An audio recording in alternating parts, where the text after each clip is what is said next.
안녕하세요. 세미 스마트팜 TV입니다. 오늘은 블루베리 전용 비료에 대해서 성분을 심층 분석해 보도록 하겠습니다. 몇 번에 나누어서 이렇게 여러분들에게 리뷰해 드리도록 하겠습니다. 첫 번째 시간으로 우리가 그 블루베리 하면은요, 주로 이제 완효성 비료를 블루베리 전용 비료라고 이렇게 합니다. 완효성 비료의 비료 효과를 가질 수 있는 그 기간을 길게 가느냐 짧게 가느냐에 따라서 완효성 비료, 속효성 비료 이렇게 두 가지로 나누게 됩니다. 일단 완효성 비료라고 하면은 비료 자체를 성분의 문제가 아니고 비료 자체를 코팅을 하게 됩니다. 코팅을 해서 좀 지속 시간을 연장하는 효과를 갖도록 하는 거죠. 그래서 서서히 녹아내려서 식물체 뿌리에서 장기간에 걸쳐서 흡수할 수 있도록 이렇게 하는 거고요. 속효성 비료라 그러면 일반적으로 우리 농가에서 사용하는 대부분의 비료가 속효성 비료에 속합니다. 속효성 비료는 말 그대로 비료 효과가 빨리 나타나요. 그래서 그거는 코팅이 되어 있는 것이 아니고 즉시 그 물에 녹는다든지 해서 한 며칠 사이에 뿌리에서 이렇게 흡수해서 효과를 볼 수가 있습니다. 이제 그런 속효성 비료하고 완효성 비료 차이가 있고, 블루베리 전용 비료라 하면 완효성 비료를 가지고 우리가 전용 비료라고 이렇게 얘기하는 것 같아요. 가격대로 보면 굉장히 비쌉니다. 뭐 10배 이상씩 차이가 나요. 보니까 뭐 심지어는 거의 20배 가까이 차이 나는 경우도 있는데, 그래서 제가 이번 이렇게 블루베리 전용 비료에 대한 성분 분석을 하게 된 이유가 이게 비싸도 너무 비싸다 이런 얘기입니다. 비쌀 이유가 뭔지, 그러면 우리가 그 생산하는 업체에서는 사실은 원가 계산을 해야 돼요. 원가 계산을 해서 제가 마진을, 이윤을 남기지 말라고 하는 얘기가 아니라 합리적인 가격으로 우리 농가에 공급을 하고 거기서 합리적인 이윤을 챙기라는 얘기죠. 어떻게 그 이윤 없는 그 장사가 어디 있겠습니까? 그렇기 때문에 그 이윤을 내지 말아라 내라는 얘기는 하는 것이 아니에요. 제가 말씀드리는 것은. 그러나 원가 계산을 해서 들어가는 비용을 먼저 회사 측에서 계산을 해서 거기에다가 이윤을, 마진을 어느 정도 맞춰서 이렇게 판매를 하라는 얘기입니다. 터무니없이 10배, 20배, 과연 이게 제가 이제 그 성분만 가지고 뭐 그 공장에서 생산한다 그러면 이윤이 얼마인지는 모르잖아요. 뭐 인력이 어느 정도 들어가는지 그런 건 제가 파악할 수 있는 부분이 아니기 때문에 그 부분을 제외하고, 과연 그럼 비료에서 성분 차이가 얼마가 있길래 도대체 이렇게 많은 가격 차이가 나나, 이런 부분이 저는 궁금했습니다. 그래서 여러분들에게 이 내용을 분석해서 공개하도록 이렇게 하는 겁니다. 일단 우리나라에서 생산하는 비료에 대해서 한번 보겠습니다. 자, 금액, 요 빨간 글씨로 되어 있는 금액을 좀 잘 보세요. 자, 600원, 100g당 600원입니다. 그죠? 100g당 600원이에요. 잘 기억해 보세요. 그 다음에 외국계 회사에서 이게 100g당 1950원입니다. 1950원이에요. 100g당. 우리나라 그 회사에서 생산하는 원예용 복합비료, 이건 100g당 79원이에요. 자, 79원에 600원, 1900원. 이런 거 한번 따져보세요. 저는 뭐 굳이나 이거를 몇 프로냐 이렇게 말씀은 안 드리겠습니다. 10배 이상씩 차이가 나는 것 같아요. 그 다음에 혼합 유기질 비료 같은 경우에는 이것도 이제 한 90원 정도 100g당. 그러니까 우리나라에서 생산하는 기존 비료 회사에서 생산하는 거는 대부분 좀 비싸든 싸든 간에 거의 그 100원이 안 넘습니다. 100g당. 그런데 여기 보면요, 600원, 그 다음에 1950원 이래요. 그래서 그러면 성분이 좋아서 그러면 이렇게 가격이 차이 나는 것인가? 저는 이게 의문이 생겼습니다. 그래서 성분 분석을 해봅니다. 자, 우리나라에서 생산하는 그 블루베리 전용 비료라고 하는 것은 한번 제가 성분 분석을 해보니까 질소가 18%입니다. 그 질소질이 굉장히 높아요. 질소질 함량이 굉장히 높습니다. 질소질 함량이 높다라는 건 초기 생장을 강하게 만든다라는 뜻이에요. 초기 생장. 그러니까 봄에 강하게 이렇게 성장하도록 만든다는 그런 뜻으로 보시면 돼요. 이 지수지 성분이 많은 것은 과육에 단단한 거라든지 아니면 병해충에 대한 부분, 그 다음에 당도에 대한 부분, 이런 거는 좋지 않습니다. 그래서 주로 이제 당도라든지 저장성이라든지 그 다음에 그 식물체에 튼튼하게 자랄 수 있는 내병성, 그 다음에 우리 내한성, 가뭄에 강한 그런 부분, 이런 부분들은요 인산질하고 가리가 주로 영향을 주게 됩니다. 그렇기 때문에 질소질은 사실은 블루베리에선 많이 줄 필요가 없어요. 그런데 굉장히 높습니다. 생각보다 16%. 그 다음에 인산질이 7%, 가리가 8%, 고토가 4%. 고토는 마그네슘 얘기하는 거예요. 4%. 그 다음에 붕소 0.2%. 붕소는 이제 일반적으로 그냥 붕소 비료만도 시비를 하죠. 뭐 붕소는 없으면 그렇게 하셔도 됩니다. 그 다음에 외국계 회사를 보니까 지수지 16%입니다. 그러면 2%의 차이가 나죠. 우리나라 거하고는 2%가 차이 나고, 그 다음에 인산질을 보니까 우리가 7%, 8% 거의 비슷합니다. 1%의 차이고. 근데 이제 외국계 회사 거 보면은요, 여러분들 눈여겨 보십시오. 자, 외국계 회사의 거를 보면은 이렇습니다. 우리나라 거는 유독히 지수질이 높아요. 사실은 지수질 높은 건 이거는 좋은 현상은 아닙니다, 이게. 근데 이제 외국계 회사 거 보면 지수질은 낮습니다. 상대적으로 2% 정도 낮고, 그 다음에 뭐가 높냐. 자, 높은 걸 보세요. 제가 말씀드렸죠. 인산 가리가 높은 게 좋다.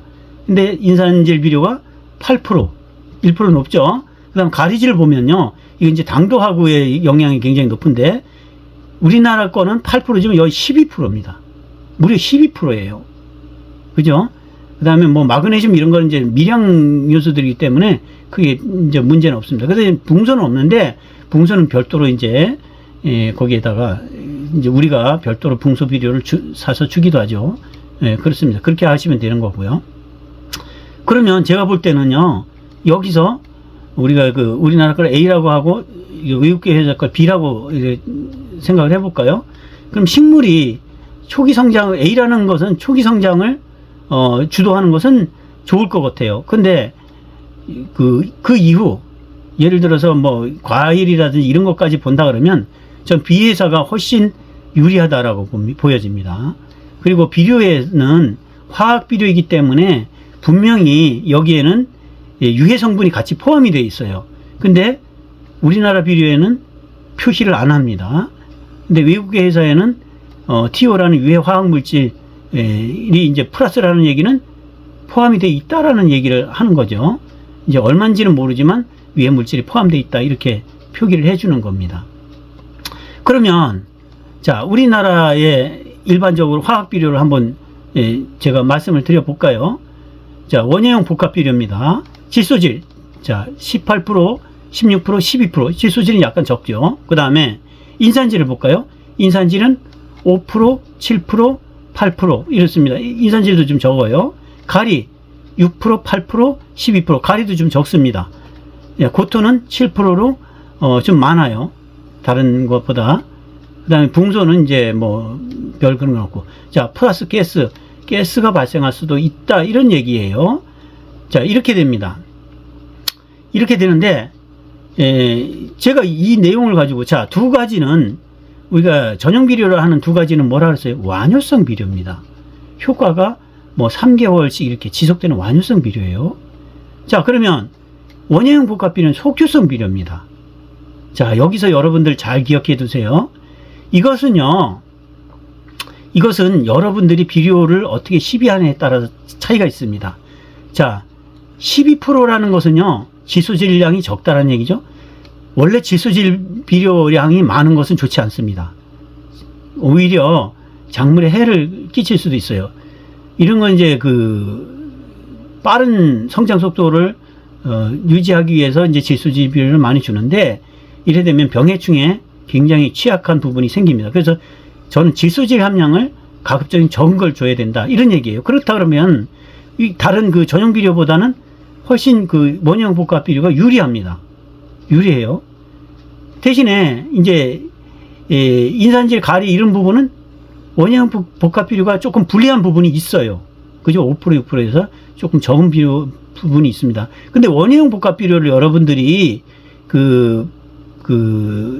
구매할 때 가보시면요. 우리가 몇 다시 몇 이러죠. 그리고 질소, 인산, 가리 이렇게 표기하는 겁니다. 거기에서 이 원예형 복합비료도 종류가 굉장히 여러 가지예요. 여러 가지이기 때문에 질소 함량이라든지 인산 함량, 가리 함량을 여러분들이 가서 잘 보시고 거기 그 인산, 가리가 많은 거, 질소 함량이 적고 인산, 가리질이 많은 그런 그 원예형 복합비료를 선택을 하시면 돼요. 이건 제가 한 가지를 제가 예를 들은 것이고, 원예형 복합비료는 굉장히 여러 종류가 나오게 됩니다.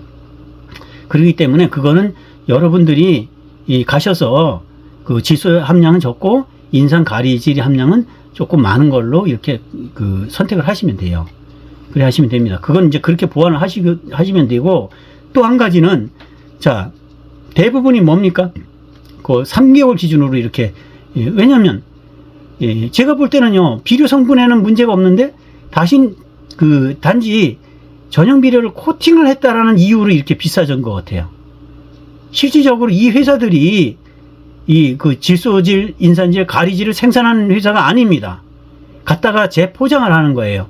코팅을 하는 그 어떤 절차를 거쳐서 재포장을 해서 판매하는 겁니다. 보니까. 그렇다 그러면 질소, 인산, 가리 이런 건 기성 회사에서 구매를 해서 거기에 코팅을 해서 판매를 한다, 이렇게 보시면 맞는 것 같아요. 제가 볼 때는 이 회사들 자체가 비료 자체를 생산하는 회사들은 아니기 때문에 그렇습니다. 그래서 이제 코팅을 해서 판매하는 그런 회사다, 이렇게 보시면 될 것 같고요. 예, 그렇습니다. 그런데 3개월 기준이라고 그랬죠. 완효성 비료이기 때문에 그렇습니다. 자, 3개월 기준이라고 하면 대신에 우리가 그 속효성 비료를 준다 그러면 거기서 반으로 줄이던 아니면 2개월에 한 번씩 주던 이렇게 하시면 됩니다. 그런데 비료를 많이 주는 것은 좋지 않아요. 어느 비료든지 간에. 그래서 저는 그 원래 그러니까 3개월이라 그러면 우리 속효성 비료이기 때문에 그 1.5개월 한 1개월 반 정도에서 주는 게 맞다라고 이렇게 얘기를 하지만, 개인적으로는요 2개월에 한 번씩 주는 게 맞습니다. 왜냐하면 이것을 아무리 속효성 비료를 할지라도요, 이것이 계속 이렇게 축적이 되는 경우가 생깁니다. 그렇기 때문에 2개월에 한 번씩 주는 걸로 하시면 딱 맞습니다. 자, 그러면 2개월에 한 번 준다 그러면 이제 예를 들어서 1.5개월이라고 볼 때 3개월이라고 그랬죠. 그러면 자, 똑같은 양을 대신에 여기서는 조금 양을 줄여줘야 됩니다. 질소질, 그 속효성 비료는 양을 반으로 줄여줘야 돼요. 왜 그러냐면 완효성 비료는 서서히 녹아 들어간다 그랬지만 속효성 비료는 즉효가 나타납니다. 효과가 바로 나타나요. 그렇기 때문에 우리가 그 완효성 비료를 뭐 3개월에 한 번 주고 기다리고 있는 것보다는 속효성 비료를 주는데 대신에 2개월에 한 번씩 주고요.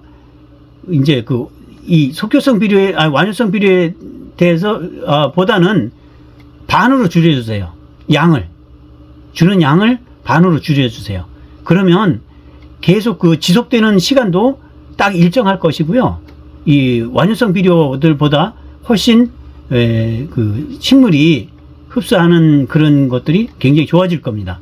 여러분들, 그러니까 모든 그 속효성 비료에, 완효성 비료, 전용 비료라고 판매하는 것, 거기에 반으로 모든 걸 줄이세요. 양도 줄이고, 그 다음에 시비 기간도 줄이고. 근데 시비 기간은요, 3개월이라 그러면 1.5가 되잖아요. 반이면 1.5개월이 되는데, 그러지 말고 2개월에 한 번씩 주세요. 2개월에 한 번씩. 그래 주시기 바랍니다. 그 다음에 혼합 유기질 비료, 이렇게 되면 혼합 유기질 비료는 이제 여러 가지가 있습니다.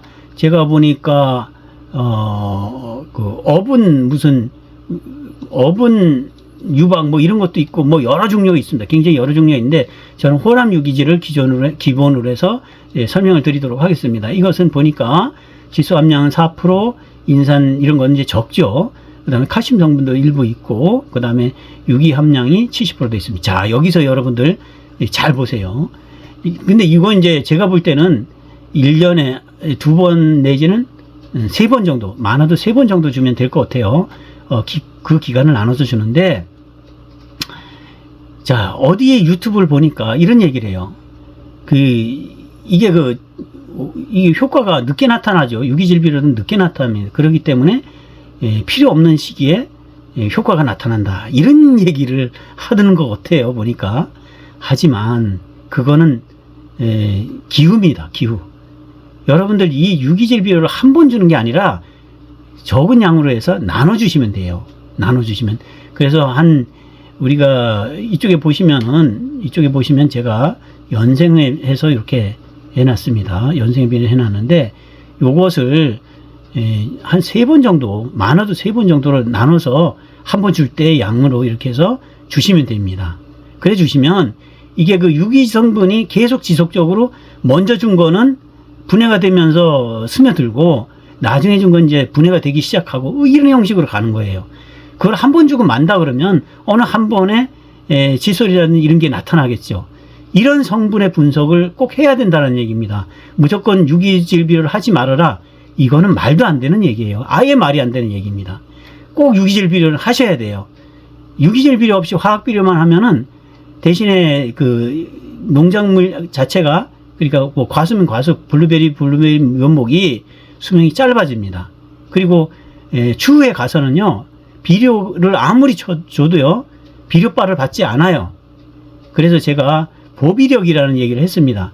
그래서 유기 성분이 있어야지만이 그 비료를 가지고 있으면서 식물에 유용하게 공급을 하실 수가 있어요. 그런데 우리가 그냥 예를 들어 가지고 그냥 화학비료만 쓴다 그러면 이거는 용탈이라고 합니다. 그냥 밑으로 빠져나가요. 비가 오거나 해서 보면은 용탈이라 그래서 그냥 빠져나갑니다. 물론 여기서 제가 말씀드리는 것은 시설 하우스 안에서 하는 것하고 일반 노지에서 하는 것하고 좀 차이는 있습니다. 오히려 시설 하우스 안에서 하면요, 염류 축적은 더 심해질 수가 있어요. 제가 말씀드리는 건 노지에서 그냥 밖에서 이렇게 재배하는 것을 얘기합니다. 밖에서 재배한다는 얘기는 쉽게 말해서 화분에 재배하는 것도 역시 여기에 포함이 됩니다. 밖에서 재배하는 거, 일반 하우스 같은 데 재배하는 것을 얘기하는 것은 아니에요. 그런데 그런 데는 더 조심하셔야 됩니다. 염류 축적이 더 심할 수도 있어요. 왜냐하면 비로 씻겨 내려가지는 않기 때문에 그래요. 그래서 이제 유기질 비료를 하지 말라는 얘기는 대략적으로 생각을 해보면 제가 추측하건대 피트머스가 유기해 성분에 속하잖아요. 피트머스는 이탄토에 속합니다. 그래서 원래는 수백 년 동안, 수천 년 동안 이렇게 낙엽이라든지 유기물이 쌓여서 동물 사체까지 포함해서 쌓여서 만들어진 토양을 바로 이탄토라고 합니다. 이탄토는 그렇게 쓰는 건데 실질적으로 요즘에 그런 것이 부족하다 보니까 뭐 야자 껍질 같은 거 이런 거를 포함해 가지고 이래 해서 판매하는 것 같아요. 제가 그 내용을 올려놨더니 어떤 분이 뭐 완전 초보라 그러면서 나보고 그렇게 안 좋은 얘기를 하시던데, 저는 뭐 제가 그 피트모스를 생산하는 사람이 아니에요. 만드는 사람도 아니고. 그런데 이제 그걸 보니까 그 야자 껍질 같은 것도 있더라.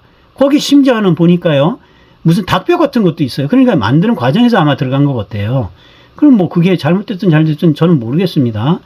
그래서 뭐 우리가 250리터 그 압축되어 있는 그런 피트모스인데 250리터에 저는 3만 원씩 이렇게 구입을 해서 사용을 했습니다. 근데 이거는 수입하는 거더라고요. 직수입해서 들어온 것 같아요. 우리나라에서 제조한 것은 아닙니다. 전 사용해 보니까 뭐 문제는 없어요. 그렇다는 얘기고요. 그러면 다음 시간에 제가 또 다른 내용을 가지고 여러분들에게 설명드리도록 하겠습니다. 여러분들 고맙습니다.